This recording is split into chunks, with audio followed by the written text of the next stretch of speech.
What's up, Raider Nation? Welcome back to the channel, where today we're diving deep into the Las Vegas Raiders 2025 NFL Draft. And let me tell you, I'm not here to sugarcoat anything. We're going to keep it real. Some picks? I love them. Others? Not so much. So get ready, because this is going to get interesting.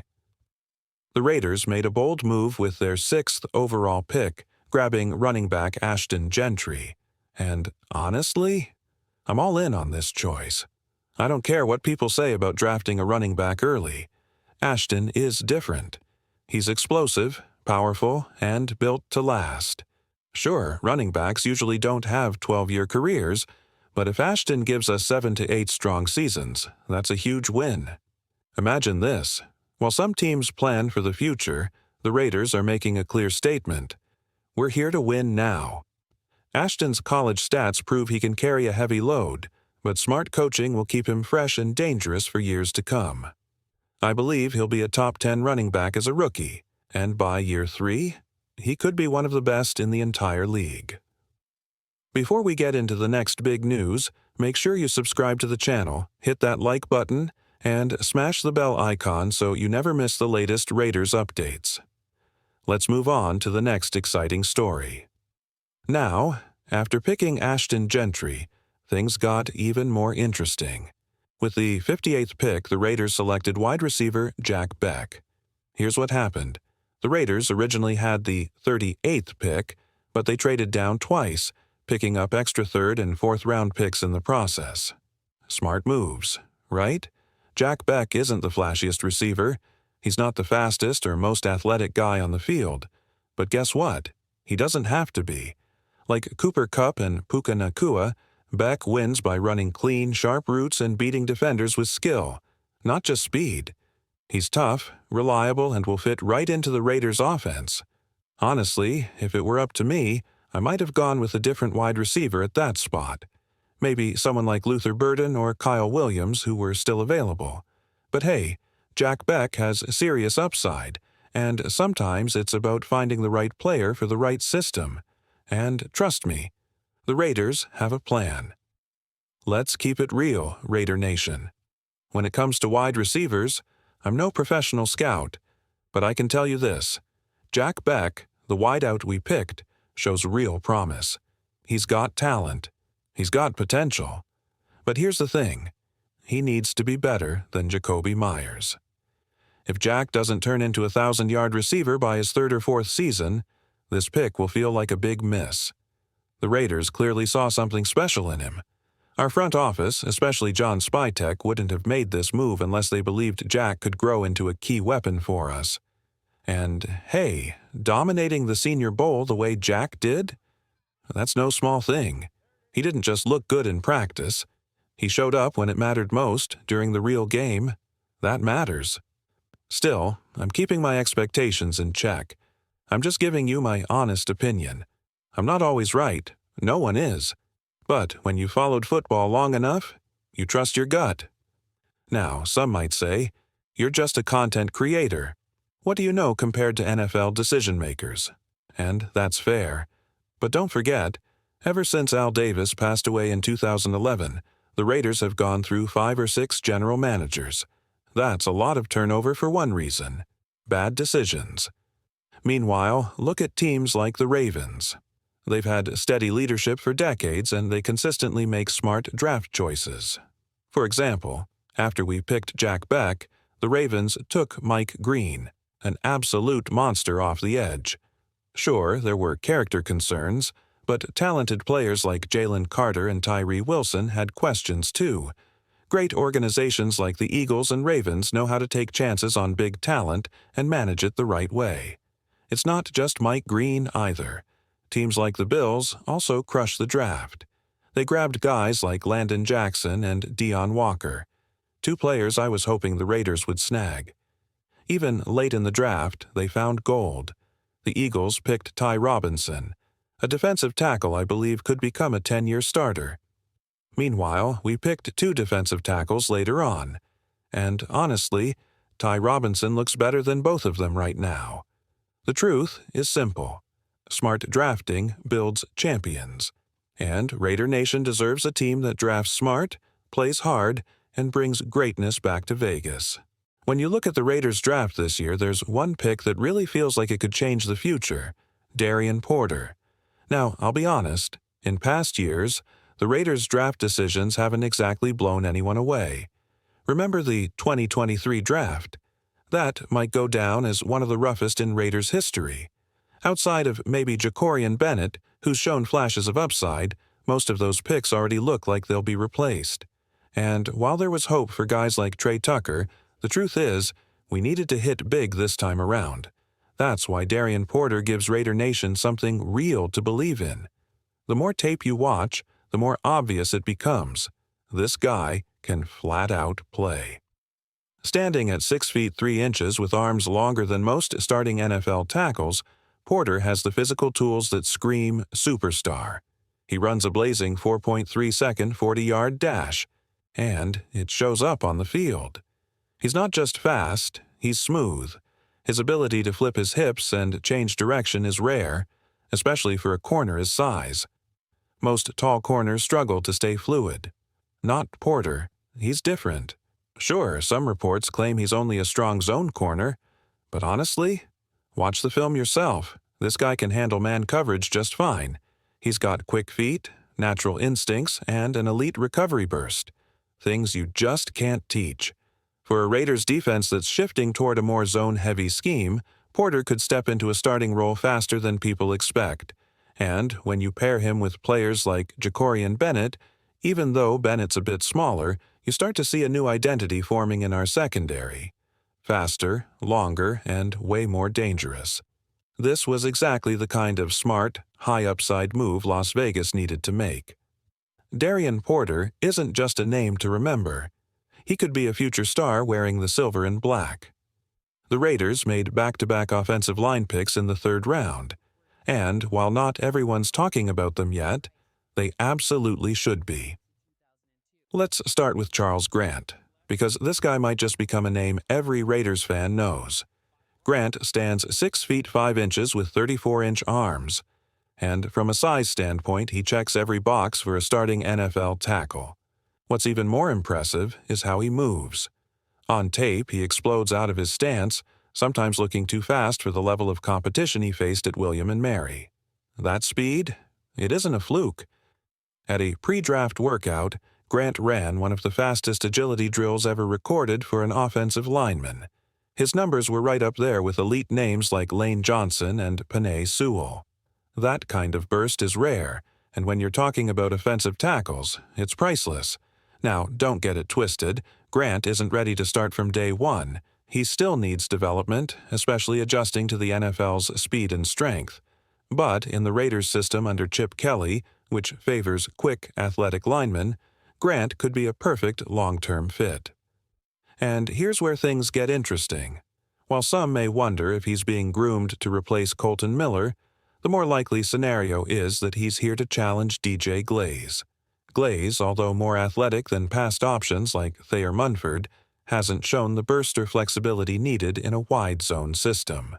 Grant, he's built for it. If all goes well, Grant may step into that right tackle role in the near future. Until then, expect him to compete hard in camp, likely starting as a backup swing tackle behind guys like Dalton Wagner. But don't be surprised if he climbs the depth chart quickly.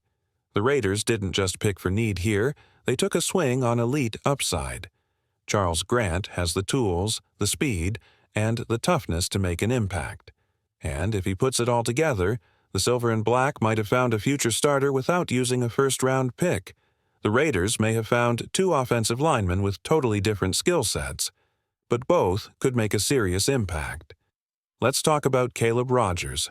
Right now, he's more polished than Charles Grant. Rogers doesn't just look fast on tape, he flies. His burst off the snap, his angles, the way he cuts off linebackers, it's all elite. This isn't a guy who just tests well in drills. His athleticism translates directly onto the field. There's a reason his athletic score ranked among the best for all linemen in the draft. The Raiders saw that, and they acted on it. While some scouts may have leaned toward other names like Jalen Rivers, the Raiders prioritized fit, and Rodgers fits the wide zone system like a glove. Now, is he perfect? Not quite. Strength is the one area where he'll need to step up. He's not going to dominate power rushers just yet. But even with that, his floor is solid starting guard. That's what makes him such a safe pick. Unlike some of the current linemen on the roster, Rodgers brings a level of consistency that's been missing. Look at someone like Dylan Parham, talented, but still hasn't proven he can anchor the interior. If Rodgers develops even slightly, he could lock down a starting job and push Parham off the depth chart. Meanwhile, Charles Grant brings the power that Rodgers doesn't. He's raw, but he's a bulldozer.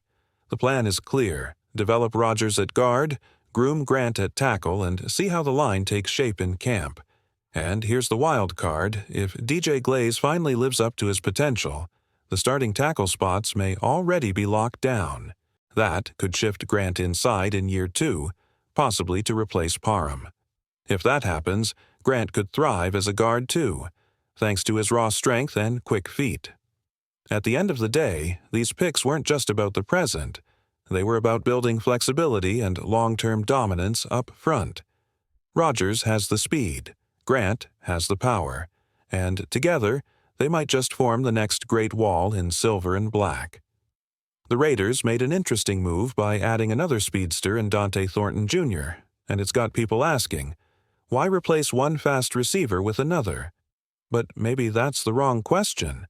Why not build a receiving core where defenders can't keep up with anyone? Imagine this. Thornton and Trey Tucker both stretching the field outside, Jack Beck working the slot, and Brock Bowers creating mismatches at tight end. That combination could be lethal, not just in 2025, but well into the future.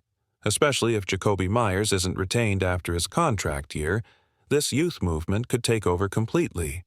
Thornton isn't polished yet, that's clear, but what he is explosive. At Tennessee, he didn't get a ton of targets, but when he did, he made them count. We're talking about game-breaking speed. Once he caught the ball in stride, defenders didn't have a chance. His long touchdowns weren't flukes. They were warning signs to future NFL secondaries. The Raiders took a risk with raw talent here, but if Thornton develops, he's going to torch defenses. Switching over to the defense, let's talk Tonka Hemingway, a powerful defensive tackle who brings movement skills that can't be taught.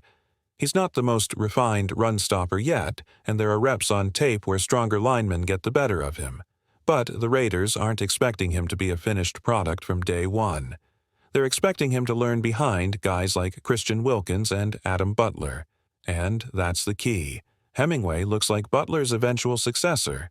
He's got the burst, the quick feet, and just needs to sharpen his hand technique. If he figures that out, he could become a reliable rotational piece, or even more. Drafting a guy like Hemingway in the 4th round means the Raiders believe he can contribute soon. And history tells us, interior linemen picked in this range can become major players. If he locks in mentally and develops the right moves, he has the traits to anchor this defensive front for years. Let's be honest, not every draft pick is going to be a home run. Some are bets on raw talent. That's exactly the case with Tonka Hemingway, the defensive tackle the Raiders grabbed in the 4th round. Right now, he's far from polished. His pass-rushing technique needs serious work. There are flashes, a spin move here, a swipe there, but it's inconsistent. That's the truth. He doesn't have the refined hand usage you look for in NFL linemen, but he's got movement. He's got upside.